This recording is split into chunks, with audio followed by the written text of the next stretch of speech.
அரட்டை அரங்கத்திலே இன்றைய இளைஞர் சமுதாயத்தை கொண்டு செலுத்துவது எது என்ற தலைப்பிலே ஒரு பையன் பேசியிருக்கிறான். அவர் பெயர் மணிகண்டன்.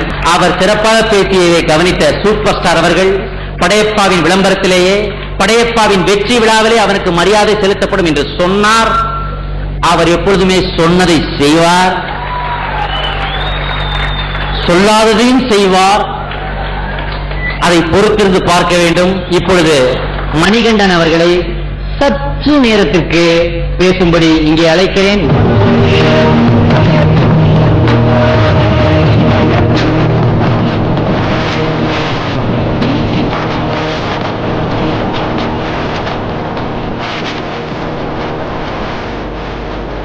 இந்த விழாவில் தலைமை ஏற்றிருக்கக்கூடிய மரியாதைக்கும் வணங்குவதற்கும் உரிய இயக்குனர் சிகரம் அவர்களுடைய ஒரு மாணவர் நடத்தின அரட்டை அரங்கத்தில் பரிசு பெற்று இன்னொரு மாணவர் நடத்துகிற பாராட்டு விழாவில் மற்றொரு மாணவர் சிறப்பு விருந்தினராக வீற்றிருக்க பரிசு பெறுகிற பொழுது இந்த தேசிய நீரோட்டத்தில் கலந்து கொண்ட பெருமையோடு நான் உங்கள் அனைவரையும், பெரியவர்களையும் ரசிகர்களையும் அனைவரையும் வணங்குகிறேன். ஒரு மத்திய அரசிடமிருந்தோ அல்லது மாநில அரசிடமிருந்தோ ஒரு விருதினை வாங்குவதை விட மரியாதைக்குரிய சூப்பர் ஸ்டார் அவர்களுடைய கரங்களினால் விருதினை வாங்குவதில் நான் மகிழ்ச்சி அடைகிறேன். காரணம் மிக மிக சாதாரணமானதுதான், உங்கள் எல்லோருக்கும் தெரிந்ததுதான்.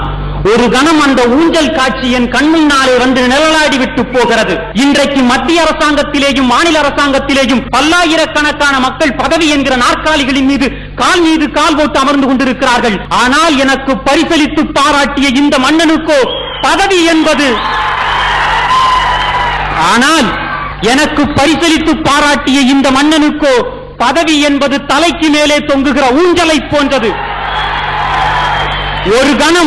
ஒரு கணம் தன் தோல் துண்டெடுத்து வீசி எறிந்தால் பதவி இவர் வந்து உட்கார்வதற்கு பக்குவமாக வந்து நிற்கும் என்கிற நிலைமையிலேயும் கூட இறைவனுக்கு முன்னால் பவ்யமாக கையை கட்டிக்கொண்டு தோல் துண்டை இடுப்பில் கட்டிக்கொண்டு நிற்கிற இந்த மனிதரின் கைகளால் பரிசு வாங்குவதை, யுத்தத்திலே வெல்வதற்கு தகுதியும் யுத்தத்தின் படை நடத்துவதற்கு பல இளம் தளபதிகளின் படைபலமும் இருக்கிற மன்னன் ஒருவன் சமாதானம் பேசிவிட்டு திரும்புகிற பொழுது அந்த மன்னனுடைய கைவாளினை பரிசாக வாங்குகின்ற மகிழ்ச்சியோடு இந்த பரிசினை நான் வாங்குகிறேன்.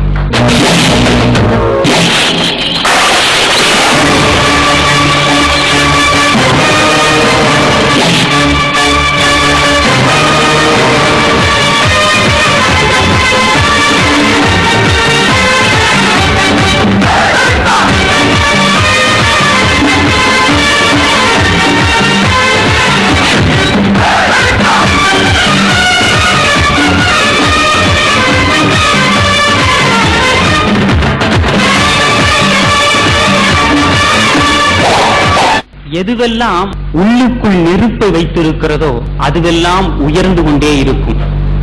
நீர் தனக்குள் நெருப்பை வைத்துக் கொண்டால் நீராவியாகி உயரும். ராக்கெட்டில் எவ்வளவு தூரம் நெருப்பு இருக்கிறதோ அவ்வளவு தூரம் அது உயரும்.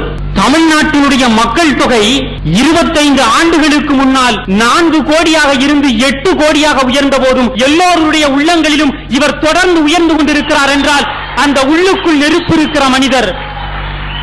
என்னை அவரிடம் கவர்ந்தது ஒரே ஒரு விஷயம்தான். எந்த விஷயம்னா, இந்தியாவில் 2 பேர் தான் மக்கள் சக்தியில உயர உயர தங்களை ஆன்மீகத்துக்குள் கொண்டு அடைத்துக் கொண்டவர்கள்.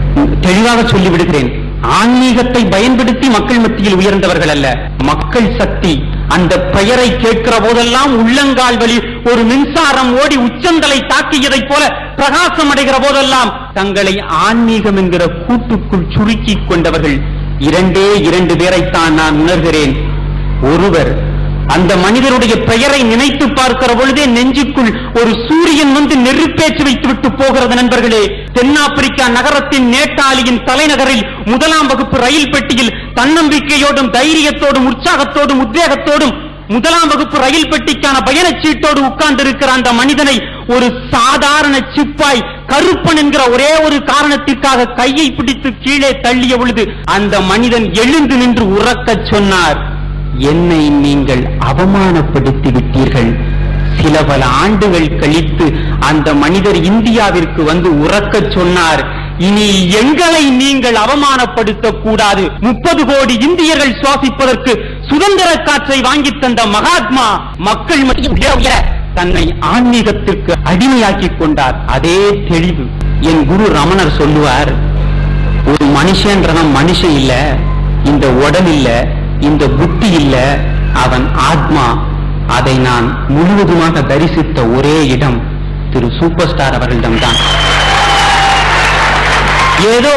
ஏதோ புகழ்ச்சிக்காக சொல்லுகிறேன் என்று நினைத்துக் கொள்ளாதீர்கள். ஒரு மாயாஜால சக்தியான திரையுலகில் இருக்கிற போது கூட அவரால் பொது இடங்களுக்கு ஒப்பனை இல்லாமல் வர முடிகிறது. ஏறக்குறைய தமிழகத்தின் அல்லது இந்திய திரையுலகின் வரலாற்றில் ஒப்பனைகளை கலைத்து எறிந்துவிட்டு தன்னுடைய சூரிய முகத்தோடு மேடைகளுக்கு வந்தவர் இவர் ஒருவராகத்தான் இருக்க முடியும். இறுதியாக ஆன்மீக சிறப்பில் ஒன்றை மட்டும் சொல்லி விடைபெறுகிறேன். எல்லாரும் அவர் விரல் சுடுக்கிறது ஏதோ சாதாரணமான அரசியல் வசனங்கள் பேசுவதற்கும் சாட்டையடி கொடுப்பதற்கும் என்று நினைத்துக் கொண்டிருக்கிறார்கள்.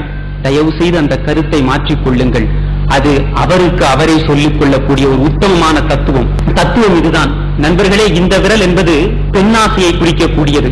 உலகமெங்கிலும் கணவனும் மனைவியும் திருமணமான பிறகு இந்த விரலைத்தான் பிணைக்கிறார்கள். இந்த விரல் பொன்னாசையை குறிக்கக்கூடியது. இதற்கு மோதிர விரல் என்று பெயர். இந்த விரல் மண்ணாசையை குறிக்கக்கூடியது. ஒன்றை அளக்கின்ற பொழுது இந்த விரலை பயன்படுத்தி தான் அளக்கின்றோம். இந்த விரல் நாம் ஜீவாத்மா, இந்த விரல் பரமாத்மா இறைவன். இந்த விரல் இல்லாவிட்டால் இந்த 4 விரல்களும் பயன்படாது. அந்த இறைவன் இல்லாவிட்டால் மண்ணாசை, பெண்ணாசை, நாம் எதுவும் இல்லை.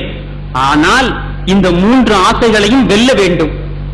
இந்த 3 ஆசைகளையும் வெல்லுவதற்கு 2 வழிகள் இருக்கிறது. ஒன்று, இந்த ஜீவாத்மாவை இந்த பரமாத்மாவுடன் இணைத்து விடுவது. இதற்கு பெயர் சின்முத்திரை, தியானம், உண்மன அடக்கல். ஆனால் இன்னொரு வழி இருக்கிறது.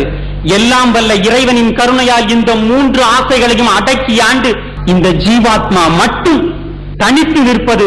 இன்றைக்கு எல்லா விதமான ஆசைகளையும் அடக்கி ஆண்டு விட்டு இந்த ஜீவாத்மா தனித்து நிற்கிறது. தவித்து நிற்கிற தமிழகத்திற்கு வழிகாட்ட வேண்டும் என்று கேட்கிற வேண்டுகோளை இந்த